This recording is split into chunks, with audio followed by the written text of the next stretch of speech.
Howdy, galerinha! Hoje vamos falar de Undertale. Undertale é um RPG eletrônico criado pelo desenvolvedor independente norte-americano Toby Fox em 2015. Creio eu que foi em 2015. Coloca aí na tela. Nesse jogo, o jogador é uma criança, mas antes de começar o jogo, tem uma cena introdutória que explica a história do que se passa antes do jogo para que a gente esteja atualizado. Ou seja, uma criança chamada Kara caiu no subsolo e foi encontrada pelo príncipe do Underground, Asriel. Ela foi adotada pela família Dreamor, que é a família real que governava o Underground, o subsolo, né? Só que aconteceu, um dia, Kara comeu umas flores estas que eram conhecidas por serem venenosas, ou seja, morreria se você comer, só que meio que ela sabia disso.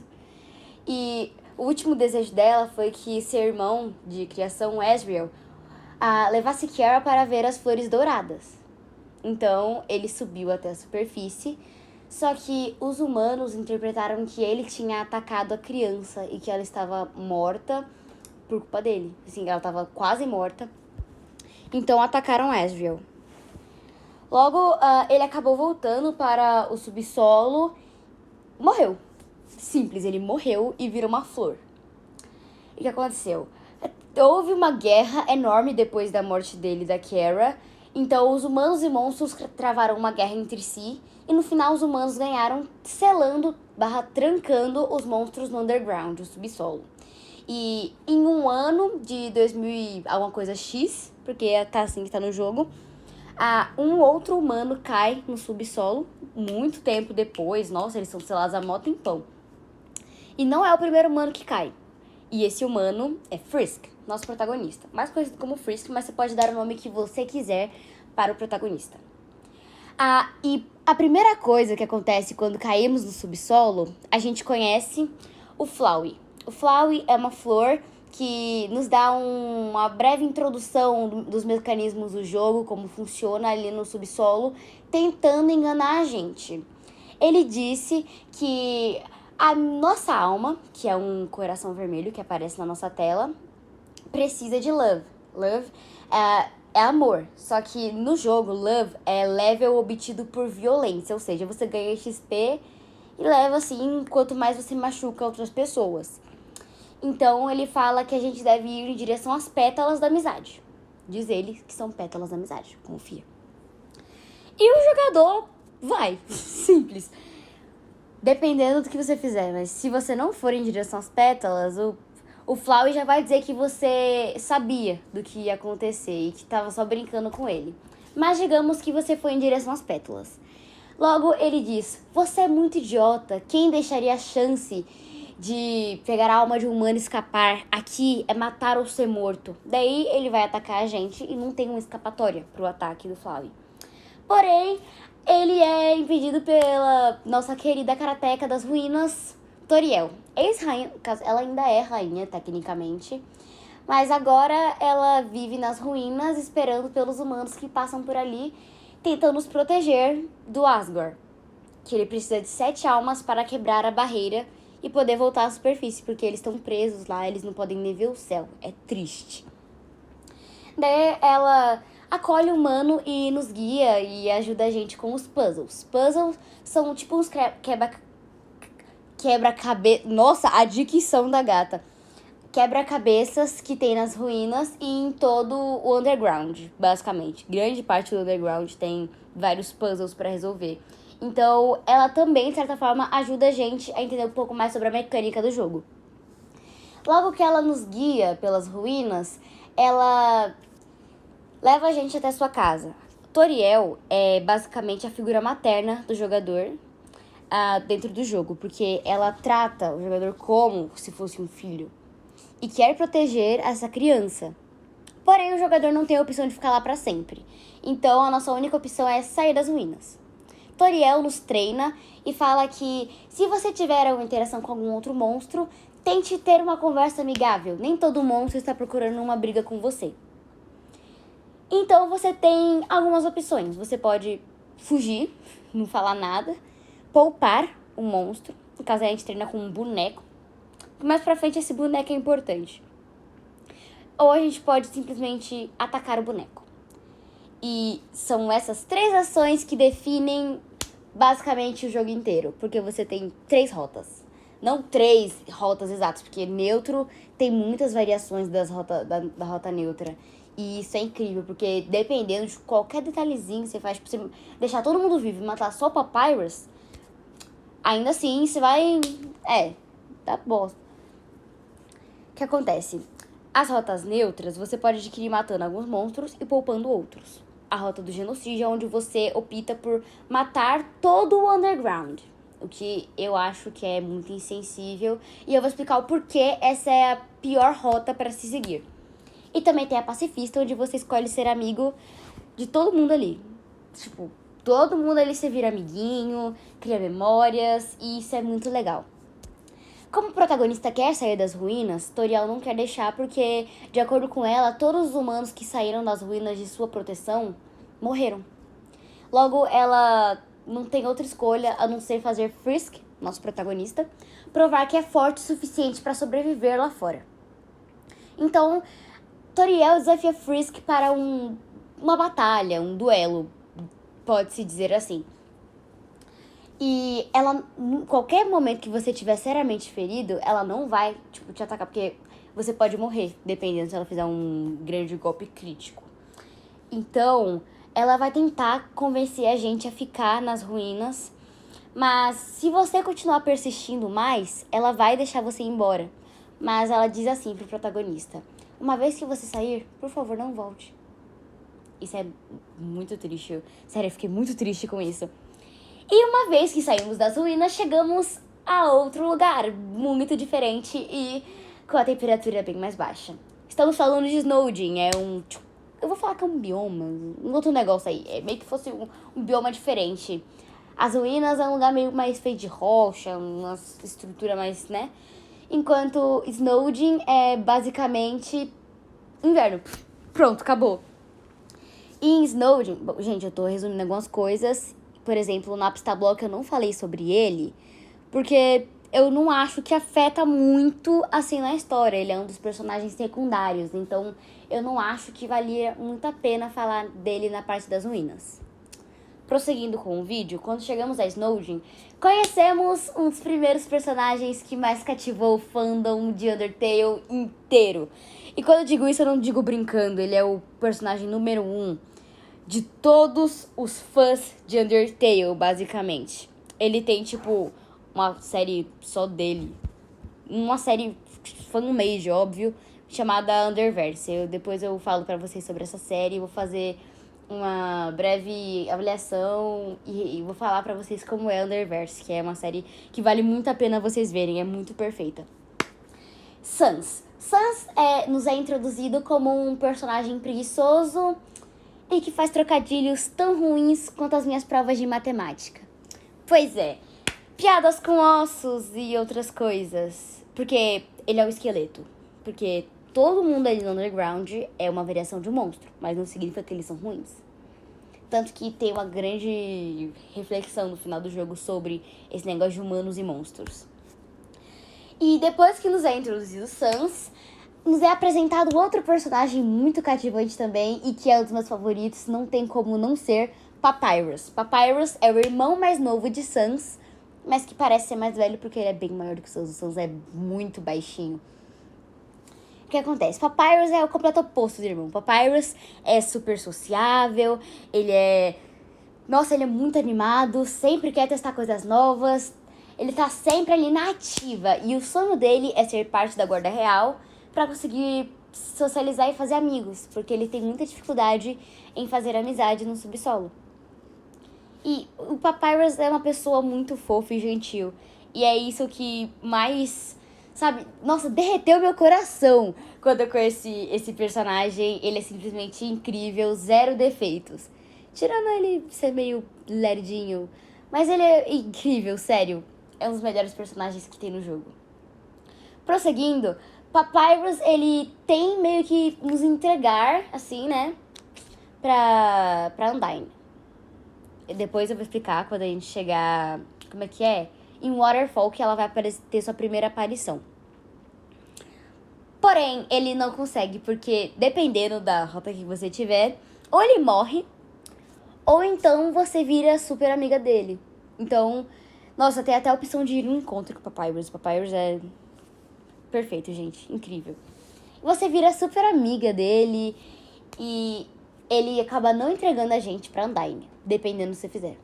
No caso, não é dependendo do que você fizer. Se você matar o Papyrus, não vai ter como ele te entregar de qualquer jeito. Isso é triste. Mas voltando ao assunto, logo você pode avançar e você vai pra onde? Um novo lugar, onde é bem molhado, tem muitas cachoeiras. Waterfall. Queda d'água, basicamente. Lá tem muitos monstros que são marinhos, PVP, e tem muito labirinto. Nossa. E lá tem muitas Ecoflowers que, nossa, as Ecoflowers são muito engraçadinhas. E elas ajudam a gente em uma certa parte do jogo que elas contam uma história. Porque as Ecoflowers, elas conseguem repetir ou reproduzir os sons que elas escutam. Ou que as pessoas, tipo, não é que elas escutam, as pessoas falam e elas reproduzem, fica um eco. Por isso são chamadas de Ecoflowers. Acho essas flores muito bonitas, por sinal. Voltando. Curiosidade, o Sans trabalha numa barraquinha de hot dog também ali. Tanto ali quanto em grande parte do subsolo inteiro. O Sans tá em quase todo lugar. Voltando, é aí que temos a aparição do Monster Kid, que é basicamente uma criança monstro que admira muito a Guarda Real, principalmente a capitã da Guarda Real, Undyne. Então, ele anda com a gente, ele fica tipo, nossa, agora a gente é meu papai PVP. Ele é tipo um Kirishima, só que monstrinho. E nos é apresentada Undyne, a capitã da Guarda Real. Ela é um peixe. Não é que ela é um peixe, ela é meio que um humano com um peixe.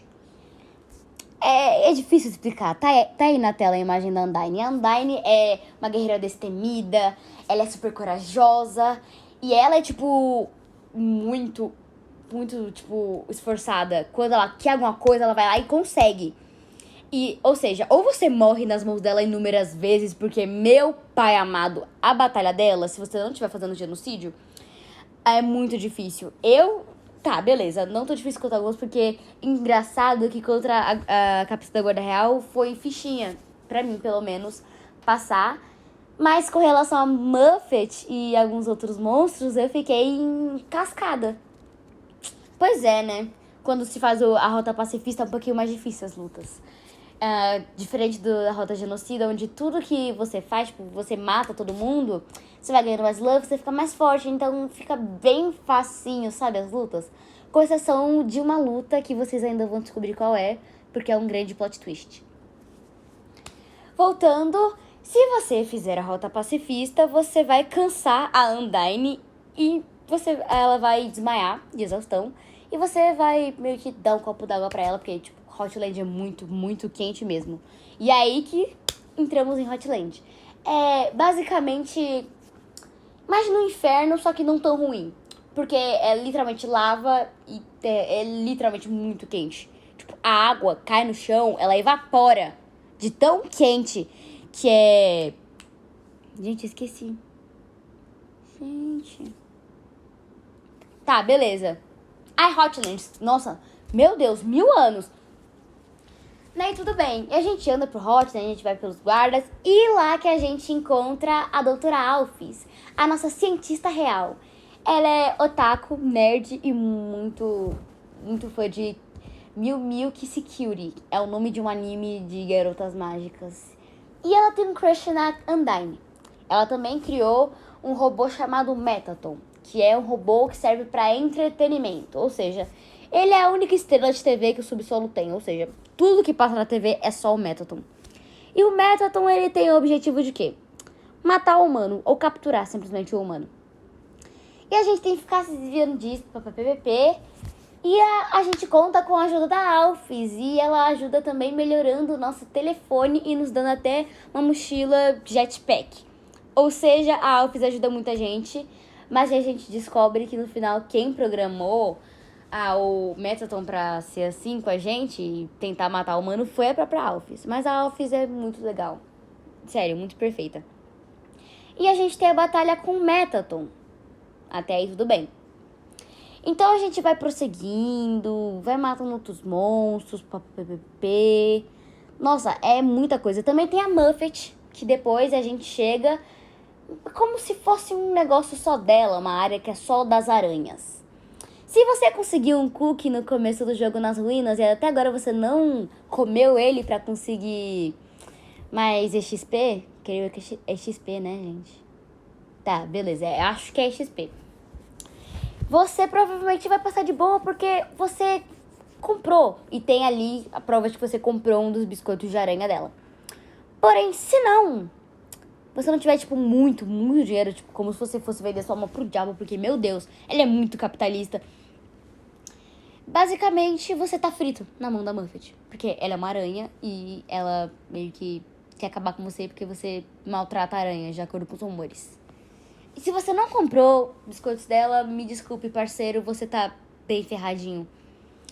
Então, se você passar da Muffet, parabéns, eu demorei semanas. Não tô zoando. E depois da Muffet tem... não lembro direito. Voltando, a gente vai passando e vamos até a parte que eu lembro, que é do Asgore. O Asgore, ele é o rei do subsolo e ex-marido da Toriel. A Toriel é ex-rainha, bom, ela chega ainda a ser rainha, e o Asgore se divorciou dela porque ela não gostava do que ele estava fazendo com relação aos humanos, que era roubar as almas para conseguir passar pela barreira. E era por isso que ela foi para as ruínas. Tanto que o trono da Toriel, ele tá coberto por um pano. Triste. Então, a gente tem uma luta com o Asgore. Ele fala, você tá pronto mesmo? Daí, sabe? O Asgore é uma pessoa legal, ele só tem um grande objetivo em mente. Mas antes de chegar no Asgore, a gente tem que passar pelo Hall do Julgamento. Que é onde, se você fez a rota genocida e sair matando todo mundo, você batalharia com Sans. Ele é o judge, ele é basicamente o juiz. E é com ele que você vai ter o seu julgamento. E não é numa folha de papel, confia. Sabe no que é? Vai ser osso essa batalha, porque Sans é um dos monstros, o único monstro do subsolo inteiro que consegue desviar de ataques. Ele se teletransporta e consegue... Também, ele tem alguns ataques que são parecidos com o seu irmão, mas são muito mais potentes, poderosos e muito mais rápidos.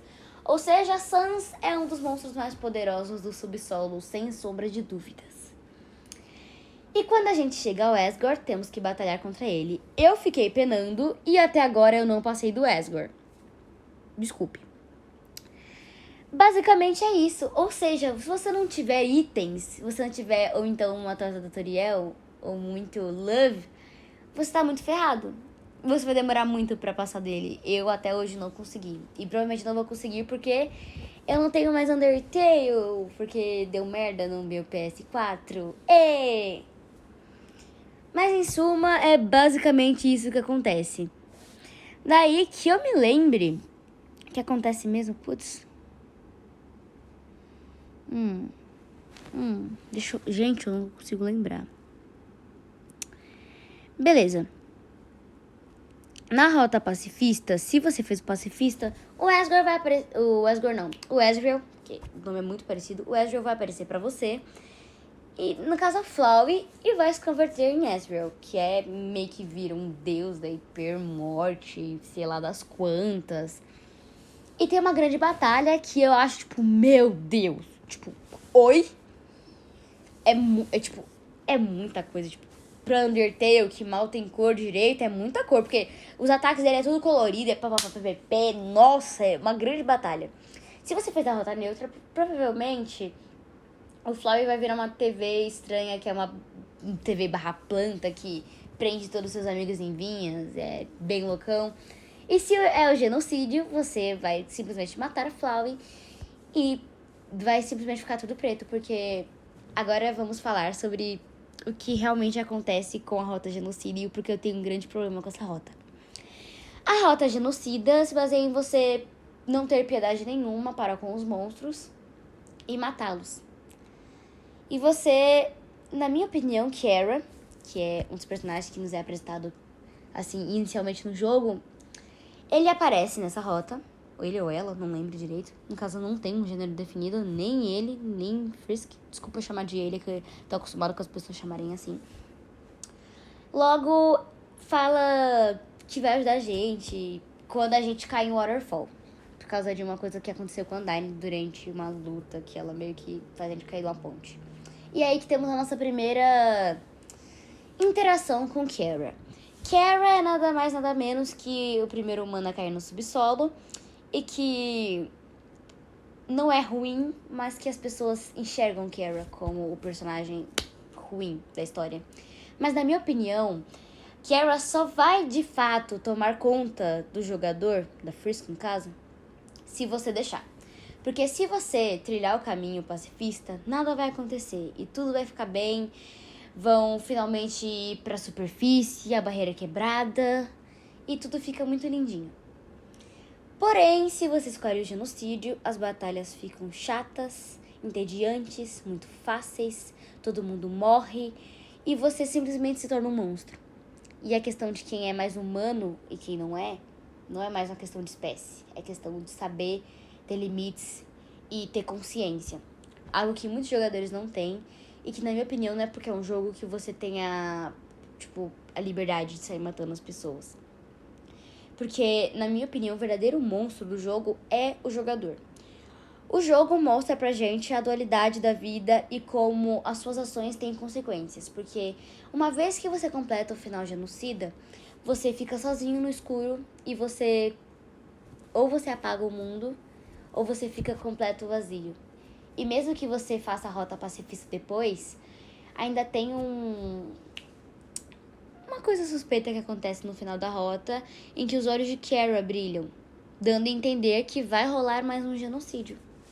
Logo, as suas ações têm consequências nesse jogo. Não é igual a outros jogos que você simplesmente volta e tudo acontece a mesma coisa. Por exemplo, Sans se lembra das incontáveis linhas do tempo, das rotas, dos saves, dos resets. Reset é uma habilidade que o humano tem, que é de voltar tudo do começo. E também tem o save, que é de você salvar em um lugar e quando você morre, você volta nesse exato lugar. E essas duas características têm em grande parte dos jogos, mas elas são fundamentais e são, muito discutidas entre o fandom de Undertale. Então, na minha opinião, Kara não é o personagem ruim e muito menos Frisk, mas sim o jogador. Na verdade, tudo que você faz no jogo reflete na pessoa que você é. Se você fez a rota genocida, você provavelmente é uma pessoa que não vê mal desde que seja um jogo, mas não é só um jogo, porque é confirmado cientificamente que o cérebro não consegue diferenciar pessoas reais de personagens. Logo, você é como se você estivesse matando pessoas reais. Porque os personagens foram feitos para serem cativantes, para fazer vocês se afeiçoarem a esses personagens, para que vocês queiram proteger a paz deles, ou então que vocês queiram apenas matá-los. Então, tudo depende do jogador e as pessoas colocarem a culpa em Kara não justifica suas ações. Então, é simplesmente isso. Undertale é um jogo que nos ensina sobre o peso das nossas ações, o que a gente faz tem consequências, e cada coisinha, cada erro ou qualquer coisa que você fizer afeta muito o seu futuro. E que você pode ser uma pessoa boa, como diria o Papyrus. Qualquer um pode ser uma pessoa boa, se ao menos tentar.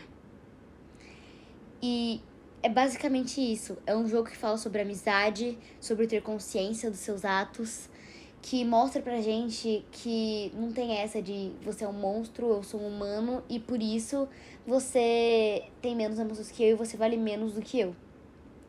Logo, é essa mensagem que a Undertale passa. E é uma mensagem muito linda, na minha opinião, porque mostra pra gente o quão insensível a sociedade é hoje em dia pra achar que isso é perdoável simplesmente por ser um jogo.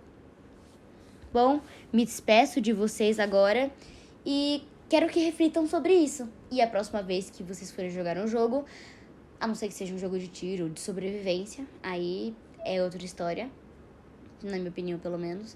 Não tá tudo bem, mas se esse é o objetivo do jogo, então não tenho o que fazer a não ser fazer isso pra poder avançar.